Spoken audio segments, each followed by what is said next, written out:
The film begins and we are shown a forest. Here some men are cutting down trees. They're currently clearing the southern part of the forest. Everything goes as normal throughout the day, but as evening falls, one of their companions suddenly disappears. The supervisor tries to contact their supervisor, but receives no response. So he goes into the forest alone, which proves to be his biggest mistake, as a dangerous creature appears shortly thereafter, attacks him, and kills him. The scene then shifts to a location not far from the forest, where we see the town's sheriff, Paul, the main character of the story. He's sitting alone in a park, looking quite dejected and sad. We then see a horse owner who owned 13 horses, but only had 12. One horse was missing. To find his horse, the man enlists the help of Paul and his fellow detective named Donnie. During the investigation, they both speculate that the horse might have escaped after seeing the gate open. Therefore, they take the case lightly and leave. Paul goes straight from there to his son. Paul's wife lives separately at her mother's house for some reason.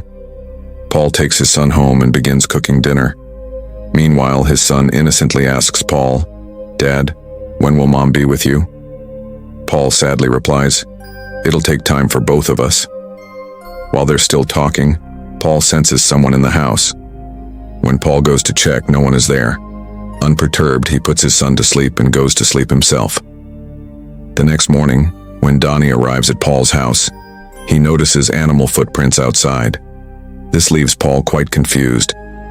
When they follow the footprints, they find them stretching across the road and leading straight into the woods.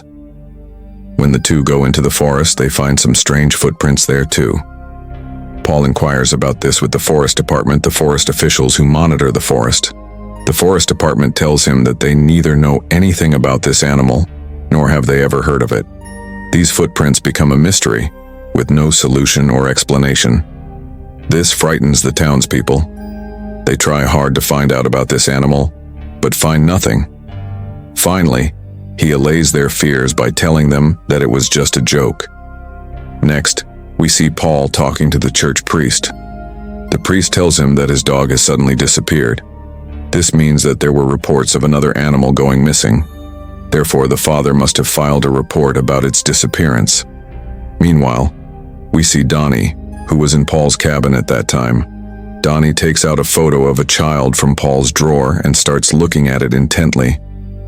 This child was actually Paul's, a fact he never told Donnie. When Paul goes to buy groceries at the store owner questions him about the animal that has come to town. Another store employee interrupts, saying that his grandfather told him that there was something dangerous in the forest that could be a threat. But Paul doesn't believe him. He even says, "What kind of police are you, who haven't been able to catch that animal yet?" He hurls several other insults at Paul, angering him. Paul scolds him and leaves. Outside, Paul meets a hunter. He tells him that deer used to be abundant in this forest, but now there's no deer to be seen anywhere near it. It seems as if all the deer have disappeared, not just the deer, but all the animals in the forest. Paul too feels uneasy after hearing the hunter's words and goes to his wife's house to pick up his son.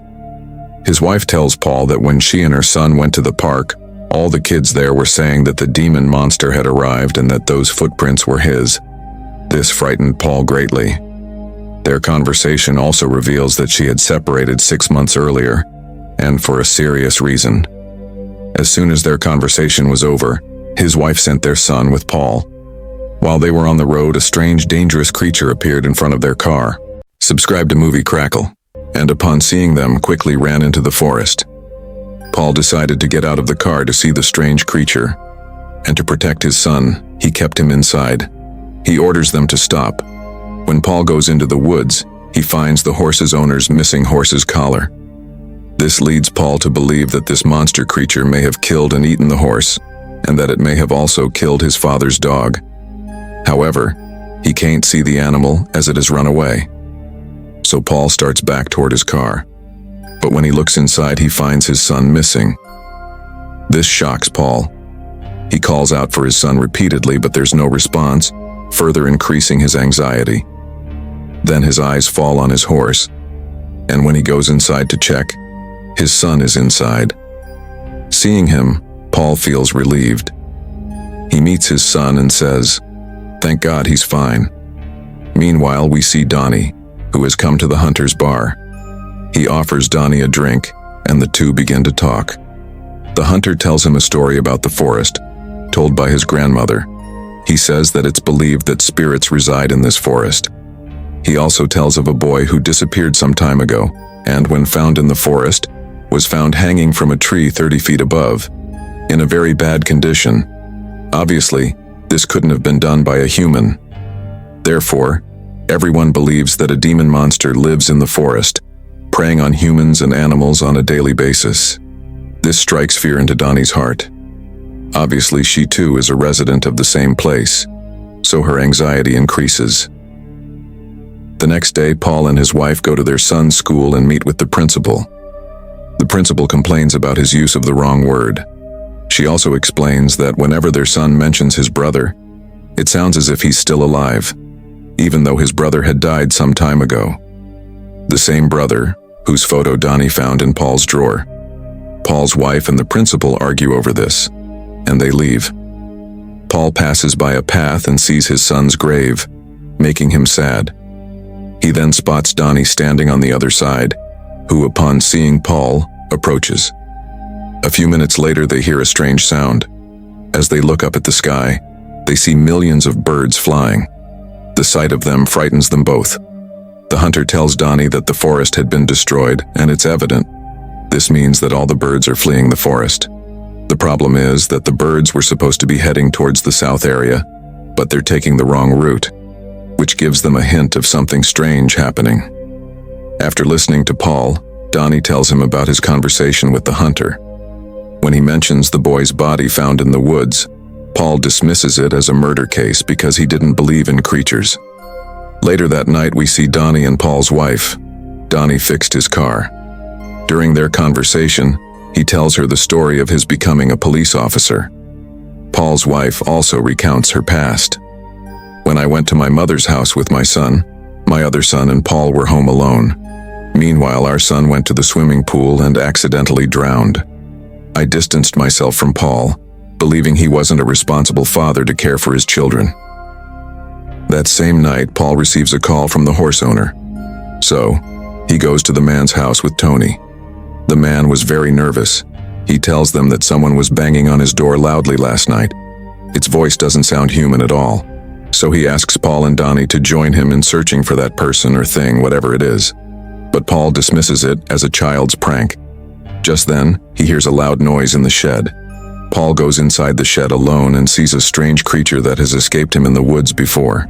Similarly, it escapes Paul again today. The next morning, Paul and Donnie return to the hunter's barn, where they find the creature's footprints again. Paul considers the footprints as evidence and tries to find out about them, as he had never seen such a creature before. Then when Paul is with his family, his son says, "I want to live with you both." Paul asks him a little, and time tells him to wait. That night, while Paul was driving home, he spotted a dead deer on the road. When Paul got out of the car to check it, a dangerous creature attacked him, knocking him down. Fortunately, he was unharmed. He quickly got back in the car and drove home. The next day, we see Paul and Donnie together again at a bar. Paul tells Donnie about last night's incident. He says that at first the creature seemed like just a story, but when he was attacked, he too realized the creature's presence, that it really does exist. There, they also encounter a store worker who teases them again by calling them coolies. The next morning, 3 hunters go into the forest to hunt animals. Unaware that the creature is watching them, the 3 of them viciously attack each one of them, one by one, as soon as it finds an opportunity. Sometime later, Paul passes through the forest and suddenly remembers his son. He behaves strangely, calling out for him. Hearing Paul's voice, a hunter who is seriously injured comes to him. Paul takes him with him to help and inquires. The hunter tells him everything that happened in the forest. Hearing this, Paul also understands that the forest has become very dangerous, and the creatures there are very cunning and dangerous. Just then, the hunter, his companion, calls Paul and tells him to hurry to the forest. When Paul reaches the forest, he sees the bodies of the 2 remaining hunters hanging from a tree, who were brutally killed. Seeing this, Paul orders everyone to leave the forest and personally calls the forest department team to arrive. The evening weather turns icy, causing everyone in the town to stay indoors, and the entire town becomes deserted. When Tony visits Paul at his house, Paul shows him a report and tells him that a team has disappeared. It was actually the same woodcutters shown at the beginning of the film. According to Paul, clearing the forest has freed the creatures. The store boy then comes to Paul's house and shows him a video in which a creature is clearly seen running and suddenly disappearing. After everyone leaves, Paul hears his son screaming because the creature has come to their house, which is terrifying. Paul quickly locks his son in the bathroom and calls Donnie for help. He soon arrives. Donnie tries desperately to catch the creature, but to no avail. Now, with the lives of the townspeople also in danger, Paul and Donnie take everyone to the church to keep them safe. However, numerous creatures have also appeared outside the church and begin roaring terribly. Paul sends everyone to the basement and, along with Donnie, goes to confront the creatures. Meanwhile, a creature injures Donnie. However, he also shoots the creature in the shoulder, wounding it. But before the creature can kill Donnie, Paul arrives and shoots it dead. After a while, everyone emerges from the basement, overjoyed, thinking the danger has passed. But then, Donnie and Paul notice a shocking and alarming fact. The creature's wounds are healing on their own, indicating that it will recover and return to life. This leads them to believe that this is no ordinary creature, but a demon creature, possessed by a terrifying evil spirit, and that there are countless creatures like it. The fear is not just present, but has spread beyond. As these terrifying creatures surround the church, their doom is now clearly visible, as they will destroy the entire world. They will spare no one, humans or animals, and the film concludes with this horrific ending. Subscribe to Movie Crackle